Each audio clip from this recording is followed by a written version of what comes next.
Alright, real quick, I wanted to throw something up on YouTube about entries and exits intraday. For this exercise, we're going to use STHG. Had some recent volatility. I've got 30. First of all, I'm using a type of chart that I'm using is a tick candlestick. Simply because if you're using minutes, be it a 1 minute, 3 minute, 5 minute, in some cases where you got erratic volume or light volume, it may not give you any information at all for a 3 minute period or a 5 minute period, as opposed to ticks. You're going to get a bar depending on how many ticks you've got set up, whether it's a 5 tick, 10 tick. You've got options here of 5, 30, 50, 100, 200, or custom frequency. Okay, and for instance, let me just give you an example here, and I'm using STHG. We got hotkeys where if you want to look at other views, now watch this. I'm gonna hit the 1. There's the number 1. Okay, hotkey. Number 2 hotkey. Number 3 hotkey. 4, 5, and so you've got these various views. There's 6, 7, and 8. Okay, so you can look at all of these views by hitting one button. Nobody has anything like this. This is absolutely remarkable way to trade, and if you're not using all of the tools in your arsenal, you're missing out. Okay, now in this particular case, we'll go back to 1. That's a very tight chart. That's a 10 bar 5 tick chart. Okay, and so that would only encompass 30 minutes roughly. Okay, you can see there's a 5 tick 30 bar. Okay, there's a 5 tick 50 bar, extends it out a little bit more. What's that brown line? That's my 50 EMA. I never buy above it, never sell below it if possible. That's my yardstick. That's my line in the sand. 50 EMA set up on an intraday chart.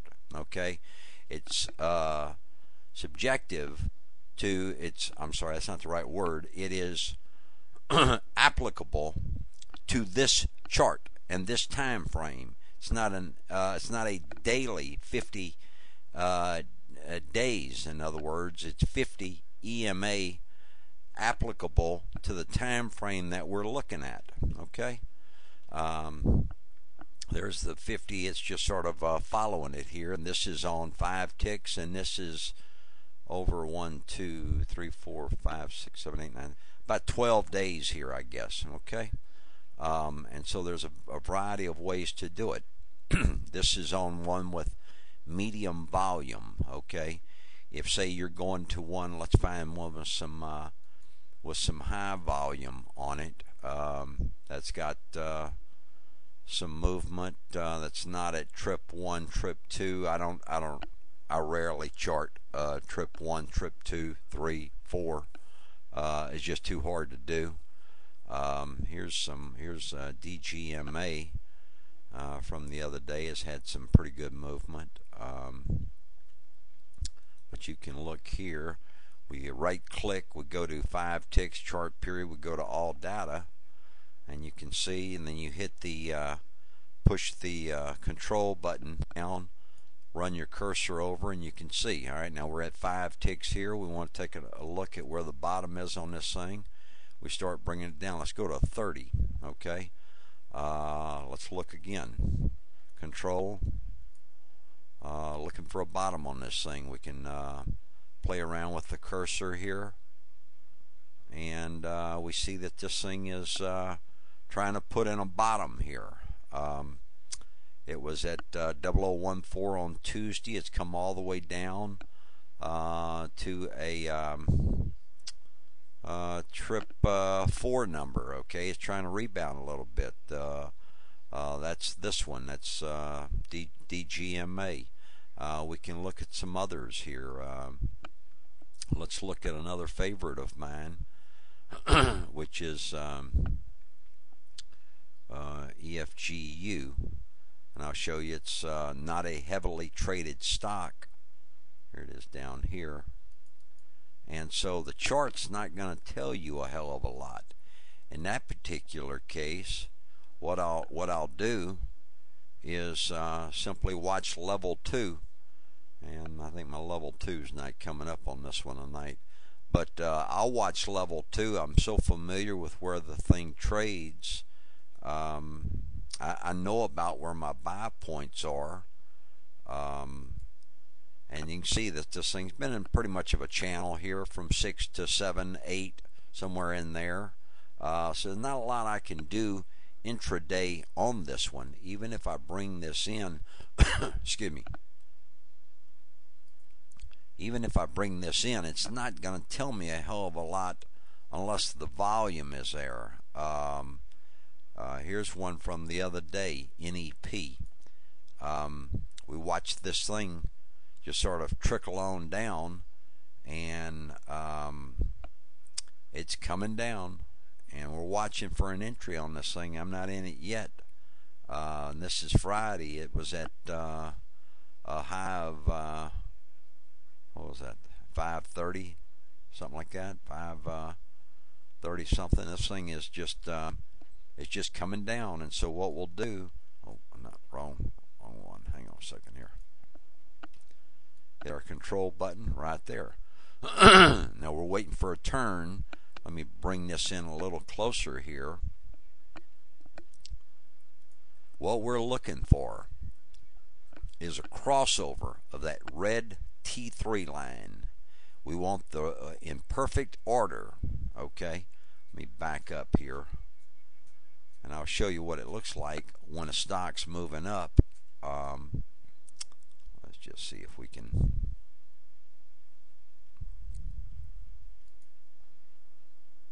Let's just use this. Come on, come on, come on.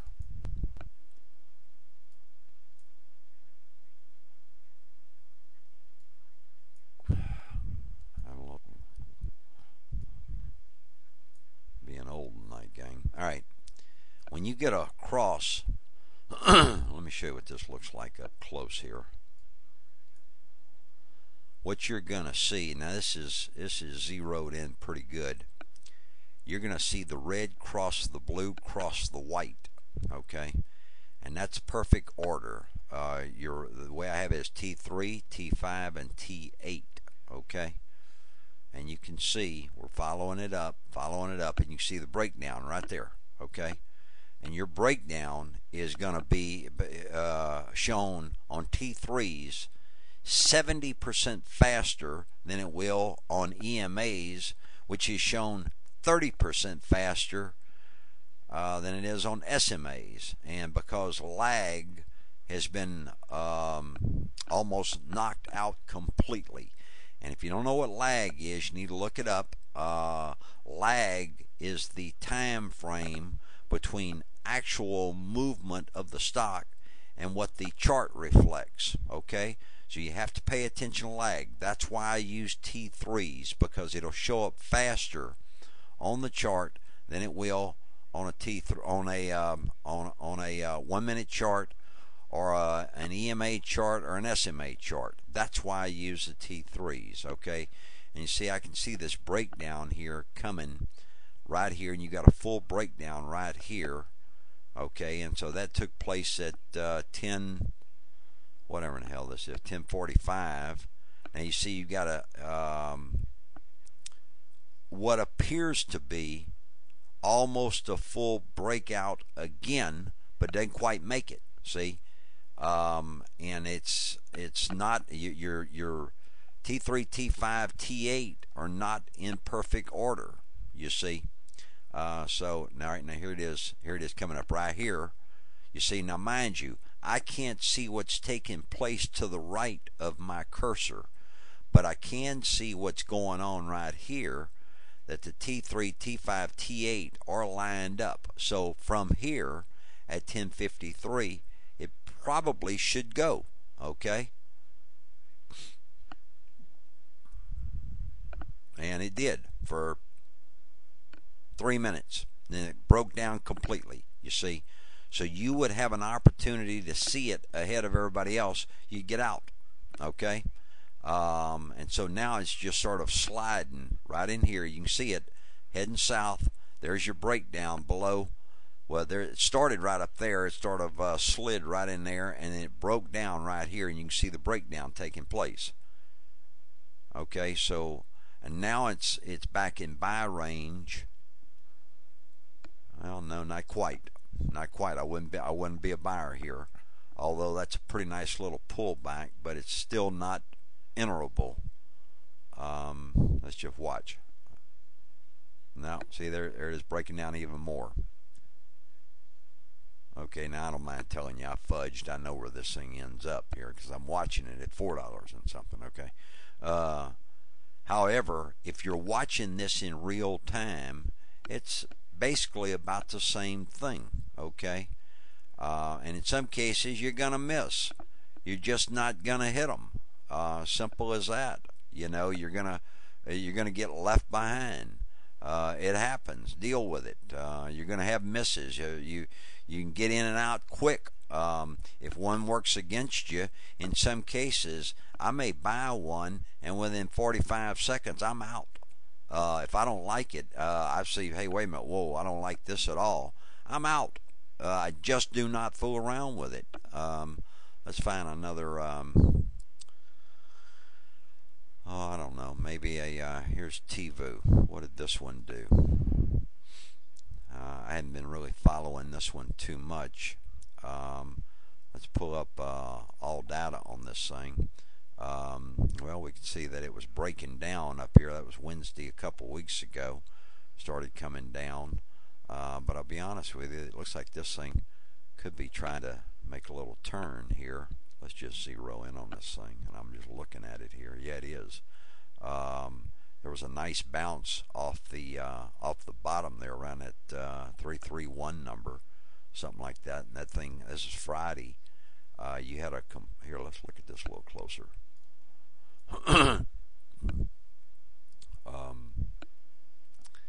I don't know that I'll be honest with you. I don't know that I would have taken a position in this thing. I didn't, as a matter of fact. It's been on my watch list, but still, it's got some upside. It looks like got a nice little cross. Really not enough volume for me, but still, it's what is this? 533,000 at about 4 cents. About how much is that? $25,000 volume. Not enough for me, but anyway, you get the general idea of what I'm trying to convey here. If you guys got any questions, I'll put this link up on the links to learning board. If you guys got any questions, just drop me a note. Okay. Thanks for watching. This is Mikey.